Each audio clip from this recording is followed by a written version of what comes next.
بسم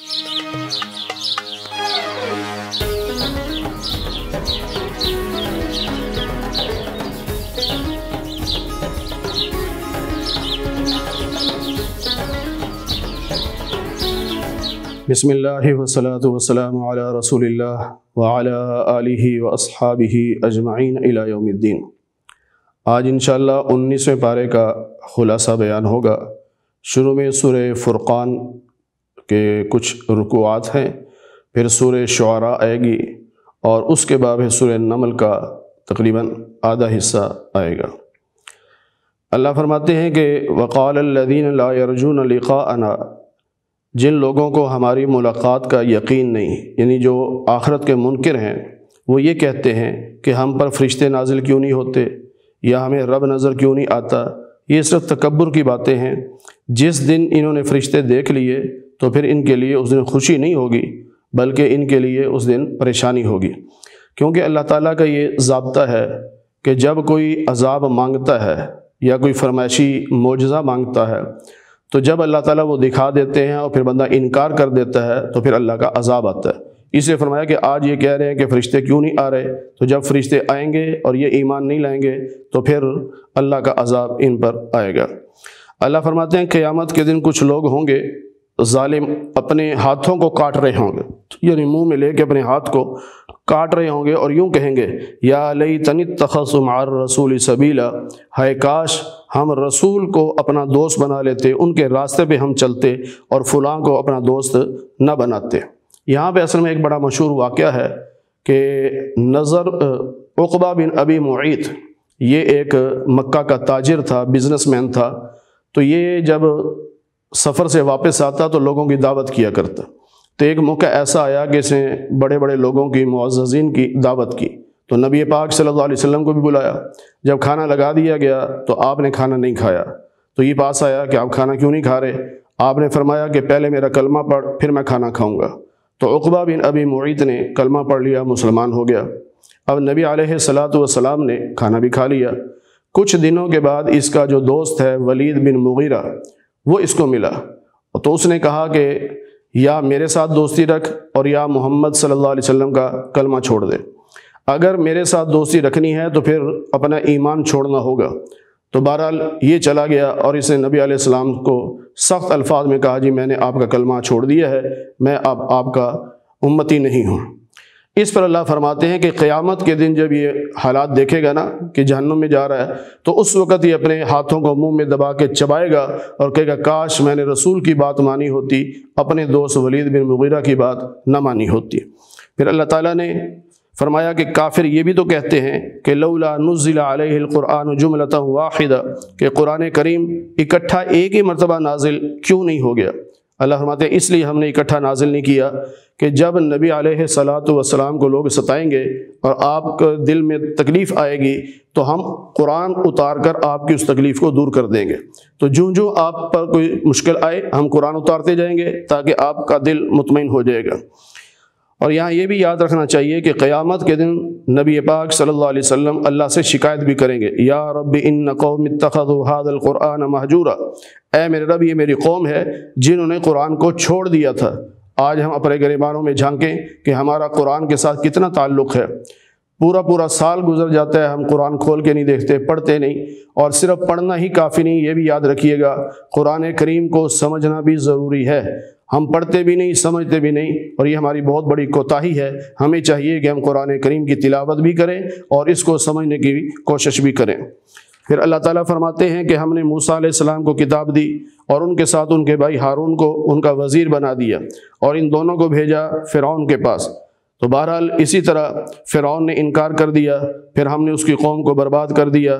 قوم نوح کی طرف بھی نوح علیہ السلام کو بھیجا گیا تو ان کو بھی اللہ نے ہلاک کر دیا، یعنی ان کے جو کافر لوگ تھے وہ بھی ہلاک ہوئے۔ پھر مختلف قوموں کا نام لے کے اللہ تعالیٰ نے فرمایا کہ یہ سب قوموں کے حالات ہم آپ کو بتا رہے ہیں۔ پھر اللہ فرماتے ہیں کہ جب یہ لوگ آپ کو دیکھتے ہیں، یعنی مشرکین مکہ نبی پاک صلی اللہ علیہ وسلم کو جب دیکھتے ہیں تو مذاق اڑاتے ہیں۔ مذاق کیسے اڑاتے ہیں؟ کہتے ہیں احاد الذی بعث اللہ رسولا، کیا یہ ہے وہ شخصیت جس کو اللہ نے رسول بنا کے بھیجا؟ یہ اس طرح کا مذاق اڑاتے ہیں۔ پھر اللہ تعالیٰ نے فرمایا کہ آپ کیا سمجھتے ہیں کہ یہ کافر آپ کی باتوں کو سنتے ہیں یا سمجھتے ہیں؟ نہیں، کافر تو کل انعام، جانور کی طرح ہیں، بلکہ جانور سے بھی زیادہ گمراہ ہیں۔ پھر اللہ نے اپنی قدرت کی نشانیوں کو بیان فرمایا کہ کیا تم نے دیکھا کہ اللہ وہ ہے جو سائے کو لمبا کر دیتا ہے، یعنی چیزوں کا سایہ یہ اللہ کے حکم سے آتا ہے، اور جب اللہ چاہتا ہے سائے کو ختم کر دیتا ہے، اور اس سائے پر دلیل اللہ نے سورج کو بنایا ہے۔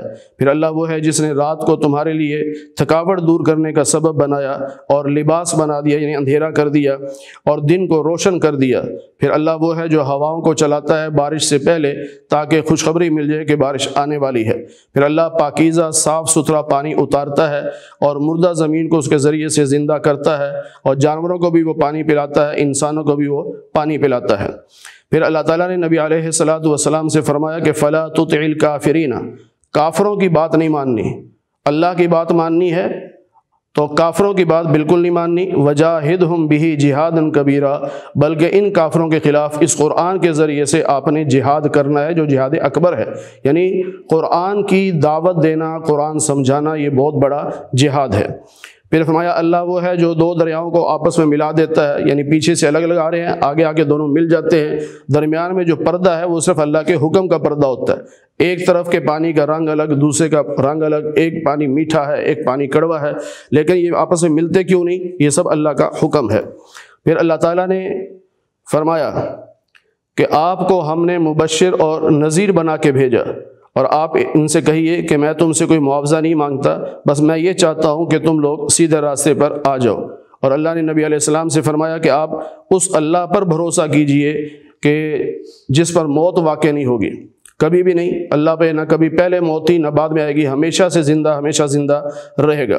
پھر اللہ فرماتے ہیں کہ میں نے زمین و آسمان کو اور اس کے درمیان کی ساری مخلوقات کو 6 دن میں پیدا کیا، پھر میں عرش کی طرف متوجہ ہوا، پھر فرمایا الرحمن فاسأل بہ خبیرا، یہ جو ہے نا رب، یہ رحمان ہے، اور اس سے ہر بات کی خبر لی جا سکتی ہے، اور جو لوگ خبر رکھنے والے ہیں ان سے پوچھ لیجئے۔ پھر فرمایا کہ جب کافروں کو کہا جاتا ہے کہ رحمان کو سجدہ کرو تو وہ کہتے ہیں رحمان کون ہے؟ کیا ہم آپ کے کہنے پہ سجدہ کریں؟ تو وہ اللہ کو سجدہ نہیں کرتے۔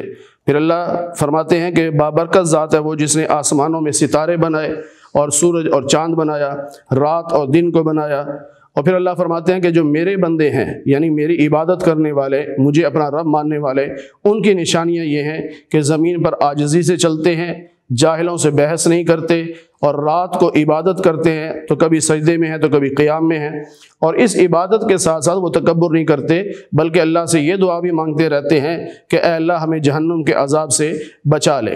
اور جب وہ خرچ کرتے ہیں تو نہ تو فضول خرچی کرتے ہیں اور نہ بخل کرتے ہیں، بلکہ اعتدال کے ساتھ خرچ کرتے ہیں، اور اللہ کے ساتھ کسی کو شریک نہیں ٹھہراتے، کسی کو ناحق قتل نہیں کرتے، اور بدکاری بھی نہیں کرتے۔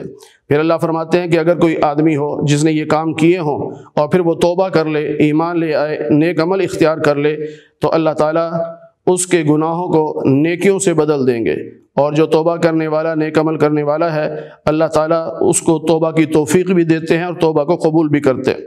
فرمایا میرے بندوں کی ایک نشانی یہ ہے کہ وہ جھوٹی گواہی نہیں دیتے، اور جب کسی فضول کام کے پاس سے گزرتے ہیں یا فضول لوگوں کے پاس سے گزرتے ہیں تو بڑے اکرام کے ساتھ گزر جاتے ہیں، یعنی ان کے ساتھ مشغول نہیں ہوتے، اور جب ان کے سامنے ان کے رب کی آیات کی تلاوت کی جاتی ہے تو وہ بہرے ہو کر اور یا اندھے ہو کر نہیں گر پڑتے، مطلب ہے کہ اس کو سوچتے ہیں، عقل سے کام لیتے ہیں، اور ساتھ یہ دعا بھی مانگتے ہیں ربنا ہب لنا من ازواجنا وذریاتنا قرۃ اعین، کہ اللہ ہماری اولاد کو، ہماری بیویوں کو ہماری آنکھوں کی ٹھنڈک بنا دے، یعنی ہماری فرمانبردار بنا دے، وجعلنا للمتقین اماما، اور ہمیں متقی لوگوں کا امام بنا دے۔ تو اللہ فرماتے ہیں جن کے اندر یہ صفات ہیں، اللہ تعالیٰ ان کو جنت میں اعلیٰ درجات عطا فرمائیں گے، بہترین گھر عطا فرمائیں گے، اور وہاں ان کے لیے سلام ہی سلام ہوگا اور دعائیں ہی دعائیں ہوں گی، اور یہ ہمیشہ جنت میں رہیں گے، اور جنت ہی بہترین ٹھکانہ ہے۔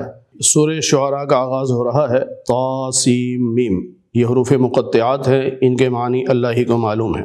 تلک آیات الکتاب المبین، یہ آیات ہیں ایک واضح کتاب کی۔ اللہ نے نبی علیہ الصلاۃ والسلام سے فرمایا کہ آپ کی دعوت دینے پر یہ کافر ایمان نہیں لاتے، تو آپ اپنے آپ کو اتنا پریشان کیوں کرتے ہیں؟ کیا آپ ان کے ایمان نہ لانے کی وجہ سے اپنے آپ کو ہلاکت میں ڈال لیں گے؟ یعنی آپ رسول ہیں، رسول کا کام تبلیغ ہے، اگر کوئی نہیں مانتا تو اس کا اپنا نقصان ہے، آپ کا تو اس میں کوئی نقصان نہیں۔ پھر اس صورت میں انبیاء علیہم السلام کے واقعات بیان ہوئے ہیں، اور ہر واقعے کے آخر میں چند آیات آپ کو مشترکہ ملیں گی کہ ان فی ذلک لآیہ، کہ اس واقعے میں اللہ کی قدرت کی نشانی ہے، لیکن اکثر لوگ مانتے نہیں۔ اور تیرا رب جو ہے وہ زبردست طاقتور ہے، لیکن اس کے باوجود وہ مہربان بہت ہے، رحم کرنے والا ہے۔ اللہ نے موسیٰ علیہ السلام کا واقعہ یہاں بیان فرمایا کہ موسیٰ علیہ السلام سے فرمایا کہ فرعون کے پاس جاؤ، تو فرمایا کہ میں تو ڈرتا ہوں کہ مجھے وہ جھٹلا دے گا، اور میرے سینے میں گھٹن بھی ہے اور زبان میں لکنت بھی ہے، آپ میرے بھائی ہارون کو میرے ساتھ بھیج دیں۔ پھر ان کا ایک آدمی میرے ہاتھوں سے قتل ہو گیا تھا، مجھے یہ بھی ڈر ہے کہ وہ مجھے کہیں اس کے بدلے میں قتل نہ کر دے۔ تو آپ نے پورا واقعہ یعنی بتایا، تو اللہ نے تسلی دی کہ آپ جاؤ، ہم آپ کے ساتھ ہیں، وہ کچھ نہیں بگاڑ سکے گا۔ تو وہاں جا کے جب بحث مباحثہ ہوا، فرعون کہنے لگا کہ تمہارا رب کون ہے؟ تو موسیٰ علیہ السلام نے ان کو سمجھایا کہ میرا رب وہ ہے جو آسمانوں اور زمینوں کا رب ہے۔ اور جو اس کے ارد گرد لوگ بیٹھے تھے ان سے کہنے لگا کہ دیکھا یہ کیسی باتیں کر رہے ہیں، اور فرعون یہ کہنے لگا کہ تمہارا یہ جو رسول ہے نا، یہ تو مجنون لگتا ہے، یعنی جس پہ جنات کا اثر ہو۔ بہرحال اس کے بعد اس نے معجزات مانگے، آپ نے معجزات دکھائے، پھر اس نے جادو کا چیلنج کر دیا، پھر وہ جادوگر آ گئے، اور یہ سارا جو ہے وہ واقعہ جو پہلے بھی گزر چکا ہے، 9ویں پارے میں بھی 16ویں پارے میں بھی، یہاں بھی وہی واقعات تفصیل سے بیان ہوا ہے۔ پھر اللہ فرماتے ہیں کہ ہم نے موسیٰ علیہ السلام کو رات کے وقت یہ حکم دیا کہ میرے بندوں کو لے کر یہاں سے چلیے، اور پیچھا آپ کا کیا جائے گا، یعنی فرعون اور اس کا لشکر جو ہے وہ آپ کے پیچھے آئے گا۔ ایسے ہی ہوا۔ اب وہ کیا کہنے لگے، ان ہؤلاء لشرذمۃ قلیل، یہ تھوڑے سے لوگ ہیں اور ہمیں غصہ دلا رہے ہیں، یعنی مٹھی بھر لوگ، جس طرح آج کل بھی لوگ دیندار طبقے کو کہتے ہیں مٹھی بھر لوگ ہیں، اور پھر ڈرتے بھی انہی سے ہیں، کمال ہے۔ تو پھر اللہ نے فرمایا کہ ان سب کو میں ہلاک کر دوں گا، یعنی فرعونیوں کو، اور ان کے جو باغات ہیں، محلات ہیں، وہ سب خزانے، وہ سب آپ کو مل جائیں گے، اور ہم بنی اسرائیل کو اس کا وارث بنا دیں گے۔ ایسے ہی ہوا، پیچھے سے جب فرعون اپنا لشکر لے کے آ گیا، تو اب بنی اسرائیل والوں نے موسیٰ علیہ السلام سے کہا کہ انا لمدرکون، ہم تو پکڑے گئے۔ اس پہ موسیٰ علیہ السلام کلا، ہرگز نہیں، ان معی ربی سیہدین، میرا رب میرے ساتھ ہے، وہ مجھے راستہ بتائے گا۔ پھر اللہ نے حکم دیا کہ آپ کے ہاتھ میں جو عصا ہے اسے ماریے۔ آپ نے وہ دریا پہ مارا تو دریا پھٹا اور 12 راستے بنے، تو یوں وہ بنی اسرائیل والے ان راستوں سے گزر کر دریا پار کر گئے، اور فرعون اس کا لشکر دریا میں اترا تو وہ سارے ڈوب گئے۔ تو یہ واقعہ بیان کر کے بھی اللہ فرماتے ہیں کہ ان فی ذلک لآیہ، کہ اس میں تیرے رب کی قدرت کی نشانیاں ہیں، لیکن اکثر لوگ مانتے نہیں، اور تیرا رب بہت زبردست طاقتور ہے، لیکن اس کے ساتھ رحم کرنے والا بھی ہے۔ اب اگلے رکوع میں اللہ تعالیٰ نے ابراہیم علیہ السلام کا واقعہ بیان فرمایا کہ اپنے والد سے اور اپنی قوم سے پوچھا کہ جن بتوں کی تم پوجا کرتے ہو کیا ہے؟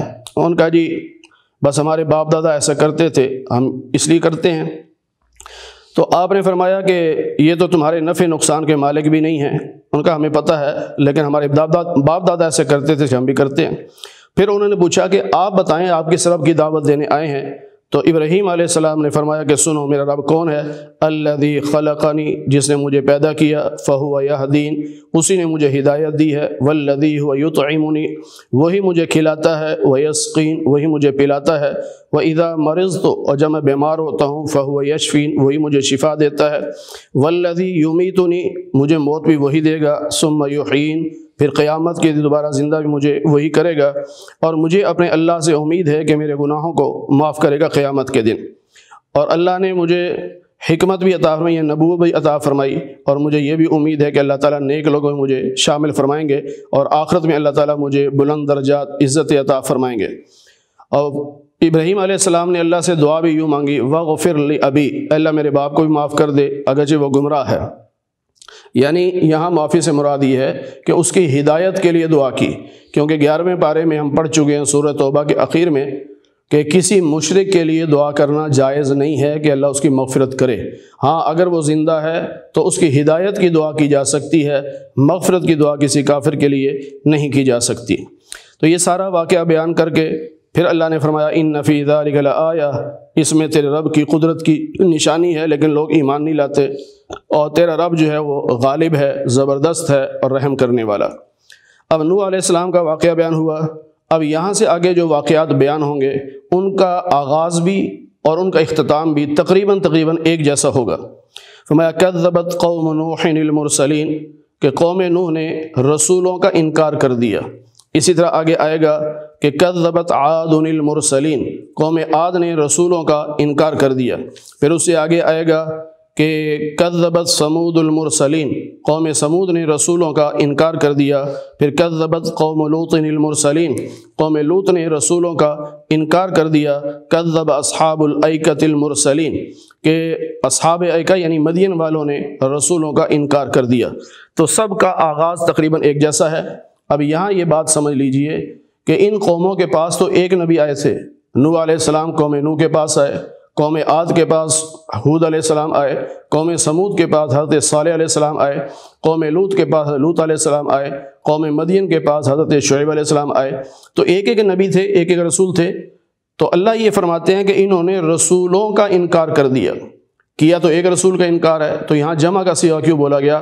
یہاں یہ مسئلہ سمجھ لیجئے، دنیا میں اللہ نے 1,24,000 انبیاء بھیجے، کسی ایک کا بھی جو انکار کر دے وہ ایسے ہے گویا اس نے سارے نبیوں کا انکار کر دیا، اس لیے یہاں فرمایا۔ پھر نوح علیہ السلام نے اپنی قوم سے فرمایا الا تتقون، کیا تم ڈرتے نہیں ہو؟ میں اللہ کا رسول ہوں، امانت دار ہوں، لہٰذا اللہ سے ڈرو، میری بات مانو۔ وما اسألکم علیہ من اجر، میں تم سے معاوضہ نہیں مانگتا، میرا معاوضہ رب العالمین کے ذمے ہے۔ فاتقوا اللہ، اللہ سے ڈرو اور میری بات مانو۔ ہر نبی کی دعوت میں یہ ساری آیات تقریباً مشترکہ ہیں، سب یہی کہیں گے کہ اللہ کی عبادت کرو، مجھ سے ڈرو اور میں رسول ہوں، امانت دار ہوں۔ سب نبیوں کے واقعے میں یہ آیات آئیں گے۔ پھر فرمایا کہ قوم نوح نے یوں کہا کہ انؤمن لک، ہم آپ پر ایمان لائیں، واتبعک الارذلون، جبکہ ہم دیکھ رہے ہیں کہ آپ کی پیروی کرنے والے غریب قسم کے لوگ ہیں۔ یعنی لوگوں نے وہاں بھی اسٹیٹس بنایا کہ یہ غریب غربا ہیں، یہ ایمان لا رہے ہیں، کوئی مالدار تو ایمان لایا نہیں، اور ہم ان کے ساتھ بیٹھیں، ایسا ہو نہیں سکتا۔ پھر انہوں نے نوح علیہ السلام کو بلکہ دھمکی بھی لگائی۔ پہلے تو انہوں نے یہ کہا کہ غریبوں کو اٹھا دیا کریں جب ہم آئیں، تاکہ ہمارا سٹیٹس الگ ہے، ان کا الگ ہے، تو ہم الگ بیٹھ کے آپ کی بات سنیں۔ تو آپ نے فرمایا میں ان کو نہیں اٹھا سکتا۔ تو انہوں نے کہا کہ ہم آپ کو پتھر مار مار کے مار دیں گے۔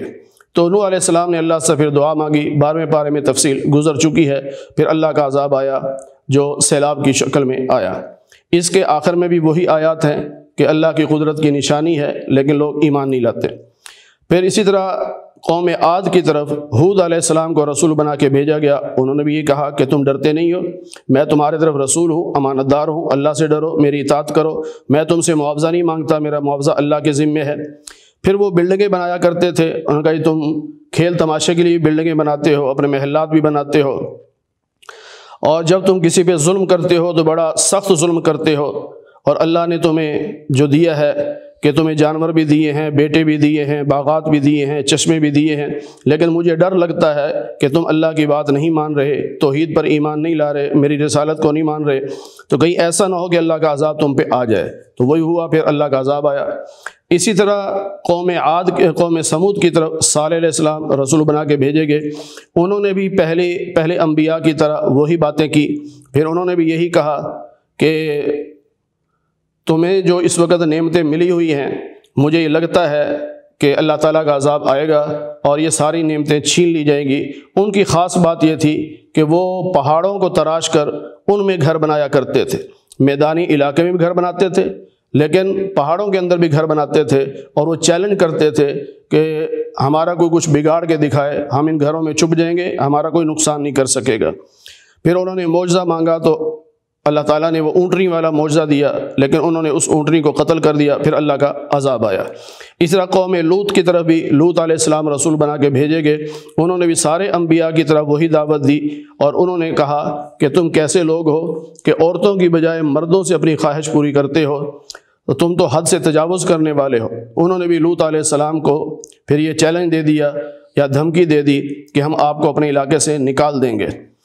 تو اس وقت پھر اللہ فرماتے ہیں کہ ہم نے لوط علیہ السلام کو اور ان کا کلمہ پڑھنے والوں کو بچا لیا، لیکن آپ کی جو بیوی تھی وہ نہیں بچ سکی، اس لیے کہ اس نے کلمہ نہیں پڑھا تھا، ساتھ تو جا رہی تھی لیکن جب پیچھے عذاب آیا تو پیچھے مڑ کے دیکھا تو اس کے سر میں بھی پتھر لگا۔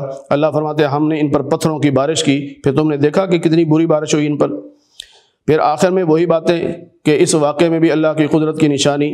پھر اللہ فرماتے ہیں کہ اصحاب ایکا یعنی قوم مدین کی طرف بھی شعیب علیہ السلام کو رسول بنا کے بھیجا گیا، انہوں نے بھی وہی باتیں کی جو باقی انبیاء نے کی، لیکن اس قوم میں جو بت پرستی کے علاوہ جو برائی تھی وہ ناپ تول میں کمی کرتے تھے، تو انہوں نے فرمایا کہ ناپ تول میں کمی نہ کرو، صحیح صحیح تولا کرو اور لوگوں کی چیزوں میں انہیں نقصان مت پہنچاؤ۔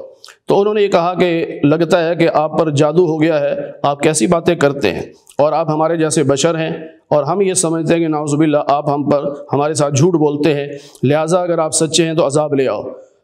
تو شعیب علیہ السلام نے فرمایا کہ میرا رب خوب جانتا ہے کہ تم کیا کر رہے ہو۔ پھر ایسا ہی ہوا کہ ان پر عذاب آیا، یعنی بادل سے آگ برسی۔ اس قوم پر 3 قسم کے عذاب ہیں، زلزلہ بھی، چیخ بھی اور آسمانوں سے آگ بھی۔ پھر اللہ تعالیٰ سورہ شعراء کے آخری رکوع میں خلاصے کے طور پر یہ بیان کر رہے ہیں کہ وَإِنَّهُ لَتَنزِيلُ رَبِّ الْعَالَمِينَ، یہ قرآن کریم رب العالمین کی طرف سے اتارا گیا ہے۔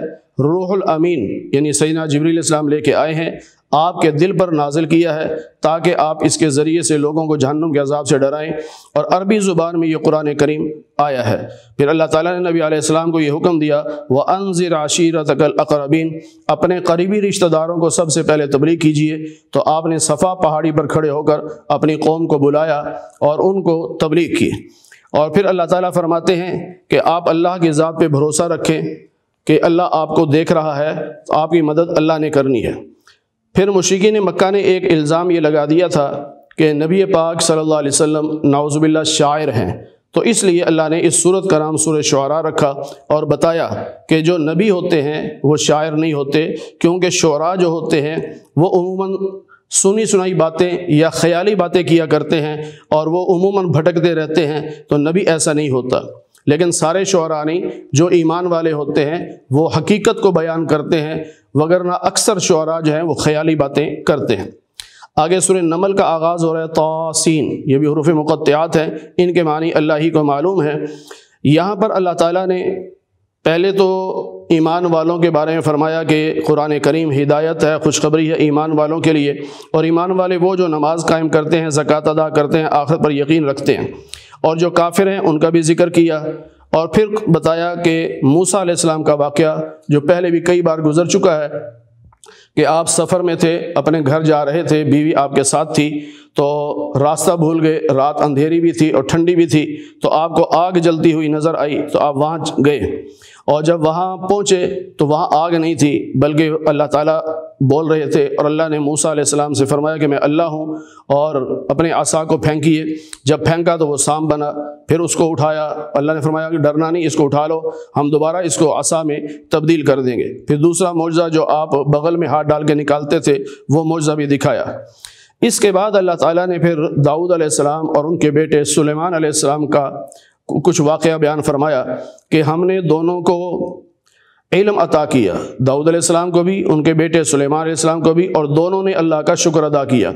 اس سے ہمیں پتہ چلتا ہے کہ جو نعمت اللہ عطا فرمائے اس پہ ہمیں اللہ کا شکر ادا کرنا چاہیے۔ پھر اللہ فرماتے ہیں بہت سارے مومن بندوں پر ہم نے ان کو فضیلت دی، اور سلیمان علیہ السلام کو ہم نے داؤد علیہ السلام کا وارث بنایا۔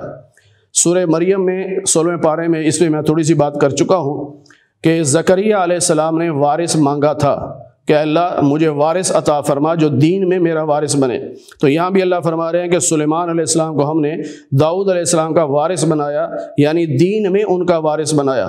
تو دینی جو چیزیں ہوتی ہیں ان میں اگر باپ نے محنت کی ہے، ماحول بنایا ہے، بڑا اچھا کام کیا، تو اس کا وارث اس کے بیٹے کو بننا چاہیے اگر وہ اس کا اہل ہے، یعنی بیٹا عالم حافظ ہے تو باپ امام تھا، عالم حافظ تھا، تو اس کی جگہ پر اس کے بیٹے ہی کو آنا چاہیے، یہ زیادہ فائدہ مند ہے۔ یہ جو آج کل پروپیگنڈا کیا جا رہا ہے کہ یہ کوئی وراثت تھوڑی ہے کہ جس میں ہم اس کے بیٹے کو لے کے آئیں، بھائی اللہ جو فرما رہے ہیں کہ زکریا علیہ السلام بھی وارث مانگ رہے تھے اور سلیمان علیہ السلام کو ہم نے داؤد علیہ السلام کا وارث بنایا، تو دینی معاملات میں اگر بیٹا اہل ہو تو وہ وارث بن سکتا ہے، اس کو بننا بھی چاہیے۔ پھر اللہ فرماتے ہیں کہ ہم نے سلیمان علیہ السلام کو پرندوں کی بولی بھی سکھائی تھی۔ پھر ایک دن ایسا ہوا کہ وہ تمام لشکر کو لے کے جا رہے تھے کہ راستے میں ایک چیونٹیوں کی بل تھی، وہاں سے جب گزرے تو چیونٹی نے اپنی باقی چیونٹیوں کو خطاب کر کے کہا ادخلوا مساکنکم، اپنے بلوں میں گھس جاؤ، کہیں ایسا نہ ہو کہ سلیمان علیہ السلام اور ان کا لشکر لاشعوری میں تمہیں روند ڈالے، یعنی جان بوجھ کے تو نہیں کریں گے، لیکن چیونٹیاں نظر نہیں آئی، پاؤں کے نیچے آ جائیں گی۔ تو سلیمان علیہ السلام نے بات سن لی تھی تو وہ مسکرا دیے اور اللہ کا شکر ادا کیا کہ اللہ آپ نے مجھ پر اور میرے والد پر بڑی نعمتیں کی ہیں، اللہ ہمیں نیک اعمال کی توفیق عطا فرما، جن نیک اعمال سے آپ راضی ہو جائیں، اور مجھے اپنی رحمت سے اپنے نیک بندوں میں شامل فرما۔ اب لشکر جا رہا تھا، اب ایک جگہ جا کے پانی کی ضرورت پیش آ گئی تو پانی ختم ہو چکا تھا، تو فوراً ہدہد کی یاد آئی، کیونکہ ہدہد ایسا جانور ہے کہ جو بتا سکتا ہے کہ کس جگہ پانی کتنے فٹ نیچے جا کے ملے گا۔ تو جب دیکھا کہ ہدہد ہے ہی نہیں وہاں پر تو آپ غصے ہوئے اور فرمایا کہ یہ غائب ہے یا کہاں گیا یہ؟ تو فرمایا آپ نے کہ میں اس کو سزا دوں گا یا اس کو ذبح کر دوں گا، اور یا کوئی واضح جو ہے وہ عذر پیش کرے۔ بہرحال کچھ دیر کے بعد ہدہد آیا تو اس نے آ کے کہا کہ میں قوم سبا کے پاس گیا تھا، وہاں کی جو حکمران ہے وہ ایک عورت ہے، اور وہاں اس کا ایک بڑا بہترین قسم کا تخت ہے، اور میں نے اس قوم کو یہ دیکھا کہ سورج کی پوجا کرتے ہیں، اور شیطان نے ان کے اعمال کو ان کے لیے خوبصورت بنا کے پیش کیا ہے۔ بہرحال سلیمان علیہ السلام نے فرمایا کہ ہم دیکھیں گے کہ آپ سچ کہہ رہے ہو یا جھوٹ کہہ رہے ہو۔ آپ نے خط لکھوایا اور اسی ہدہد کو دیا اور کہا کہ جا کے وہ جو سبا کی ملکہ ہے بلقیس، اس کے سرحانے پہ جا کے رکھ دو۔ وہ جا کے سرحانے پہ رکھا، اور پھر یہ بھی کہا تھا کہ واپس آگے بتانا کہ وہ انہوں نے کیا کیا۔ تو بلقیس نے صبح اٹھتے ہی اپنی کیبنٹ کا اجلاس بلا لیا اور اس میں یہ خط پڑھ کے سنایا، اور اس نے کہا کہ بتاؤ کیا کرنا چاہیے۔ تو جس طرح خوش آمدی لوگ ہوتے ہیں وزیر مشیر، انہوں نے کہا جی ہم تو طاقتور ہیں، ہم تو ایسے ہیں، کوئی ہمارا کچھ نہیں بگاڑ سکتا۔ تو وہ بلقیس بہت سمجھدار تھی، اس نے کہا جب بادشاہ کسی ملک پہ حملہ کرتے ہیں تو وہاں کے معززین کو ذلیل کر کے رکھ دیتے ہیں، لہٰذا ہم جنگ سے بچیں گے، اور کوئی طریقہ ہمیں اختیار کرنا چاہیے۔ اب کسی نے کچھ نہ بتایا تو خود ہی بلقیس نے کہا کہ میں تحفے تحائف دے کر بھیجتی ہوں تو پتہ چل جائے گا کہ وہ صرف بادشاہ ہیں یا رسول ہیں۔ اگر صرف بادشاہ ہوں گے تو تحفے قبول کر لیں گے، اور اگر رسول ہوں گے تو میرے تحفے قبول نہیں کریں گے۔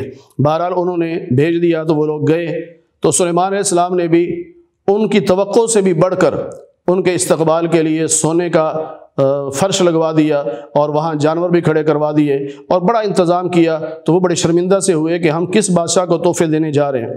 بہرحال انہوں نے تحفے دینے کی کوشش کی، سلیمان علیہ السلام نے قبول نہیں کیے۔ اب وہ واپس چلے گئے۔ اب وہ تیاری کر رہی تھی بلقیس اپنے لشکر سمیت کہ میں سلیمان علیہ السلام کے پاس جاؤں اور ان سے مذاکرات کروں۔ تو تھوڑا سا فاصلہ رہ گیا تھا اس کے پہنچنے میں، تو سلیمان علیہ السلام نے کہا کہ کون ہے تم میں سے جو اس کے تخت کو یہاں حاضر کر دے؟ تو ایک جو بڑا عفریت تھا، بڑا جن، اس نے کہا جی میں لا سکتا ہوں، لیکن اس پہ اتنا وقت لگے گا جتنی دیر میں آپ کا اجلاس مکمل ہوگا، اب ہمیں اس سے پہلے چاہیے۔ تو کتاب کا ایک عالم، اس نے کہا کہ میں لے آؤں گا، آپ آنکھ جھپک کر، یعنی آنکھ بند کر کے آنکھ کھولیں، آنکھ جھپکیں، تخت حاضر ہوگا۔ ایسا ہی ہوا، جب سلیمان علیہ السلام نے تخت کو دیکھا کہ میرے پاس پڑا ہوا ہے تو آپ نے فرمایا ھذا من فضل ربی، یہ میرے رب کا فضل ہے۔ یہاں یہ بات بھی سمجھ لینی چاہیے کہ بعض مرتبہ اللہ تعالیٰ نبی کا معجزہ ظاہر نہیں کرتے بلکہ اس کے امتی کی کرامت کو ظاہر کرتے ہیں۔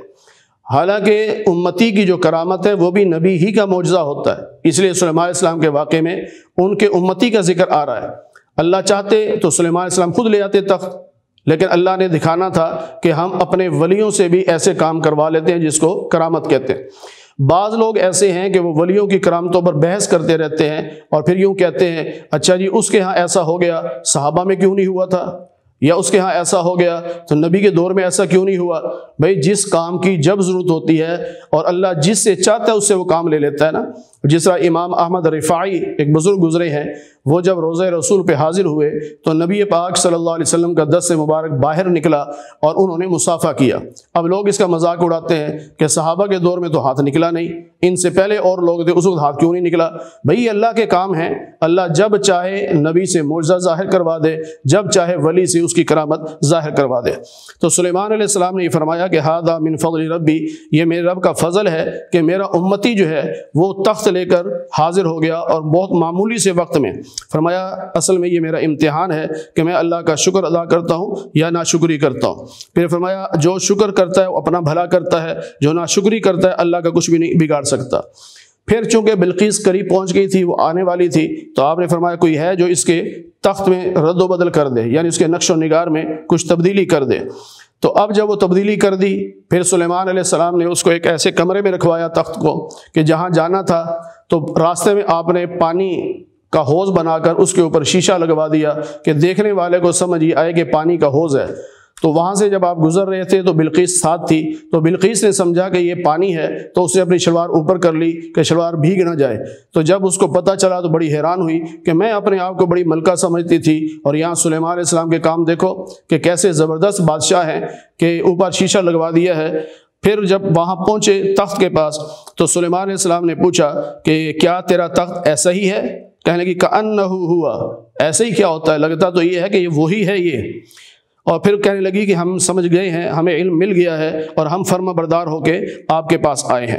پھر اس نے کلمہ پڑھ لیا اور سلیمان علیہ السلام کی امت میں شامل ہو گئی۔ اس کے بعد صالح علیہ السلام کا واقعہ بھی اللہ نے بیان کیا مختصر، وہی قوم سمود کا، کہ اللہ نے معجزے کے طور پر اونٹنی دی اور انہوں نے اس اونٹنی کو قتل کر دیا، پھر اللہ تعالیٰ کا عذاب اس قوم پر آیا۔ اسی طرح باقی اللہ تعالیٰ نے کچھ قوموں کے حالات بیان فرمائے، اور یہاں پر خلاصے کے طور پہ یہ فرمایا کہ وَمَكَرُوا مَكْرًا، کہ ہر دور کے جو کافر تھے وہ اپنی تدبیریں کرتے تھے، اور ہم بھی تدبیریں کرتے تھے، اور ہماری تدبیروں کا انہیں شعور بھی نہیں ہوتا تھا، یعنی ہمیشہ اللہ کی تدبیر ہی کامیاب ہوتی تھی۔ پھر لوط علیہ السلام کا واقعہ بیان کیا تو آپ نے فرمایا کہ تم ایسے لوگ ہو جو عورتوں کی بجائے مردوں سے خواہش پوری کرتے ہو، تم جاہل لوگ ہو۔ ان کے پاس جواب کوئی نہیں تھا، کہنے لگے لوط کو اپنی بستی سے نکال دو، یہ بڑے پاکیزہ لوگ ہیں۔ پھر اللہ فرماتے ہیں کہ ہم نے لوط علیہ السلام کو اور ان کا کلمہ پڑھنے والوں کو بچا لیا، لیکن باقیوں پر ہماری پتھروں کی بارش ہوئی۔ آخری آیت میں اللہ تعالیٰ فرماتے ہیں نبی علیہ السلام سے کہ یوں کہیے الحمدللہ، تمام تعریف اللہ کی، وسلام علی عبادہ الذین اصطفیٰ، اور ان تمام بندوں پر اللہ کا سلام جن کو اللہ نے چن لیا ہے، پسند کر لیا ہے۔ اللہ خیر اما یشرکون، اب بتاؤ اللہ سب سے بہتر ہے یا جس کو تم اللہ کا شریک ٹھہراتے ہو وہ بہتر ہے؟ یعنی یہ ساری قومیں بت پرستی کی وجہ سے ہلاک ہوئیں اور ان کے بت ان کو نہ بچا سکے اور اللہ نے ان کو ہلاک کیا۔ تو ساری قوموں کے حالات سن کے اب ذرا بتاؤ تو صحیح کہ اللہ بہتر ہے یا تمہارے بت بہتر ہے؟ ظاہری بات ہے ہر ایک کے زبان پہ یہی جواب ہوگا، اللہ ہی سب سے بہتر ہے۔ تو ہمیں یہ پیغام دیا جا رہا ہے کہ پہلی قوموں کی طرح اللہ اس کے رسول کی نافرمانی نہ کرنا، شرک نہ کرنا، بلکہ اللہ کی توحید پر قائم رہنا اور نبی کی رسالت کو ماننا اور آخرت کو ماننا تاکہ تم کامیاب ہو جاؤ۔ اللہ تعالی ہمیں قرآن کریم کی صحیح سمجھ اور صحیح عمل کی توفیق نصیب فرمائے۔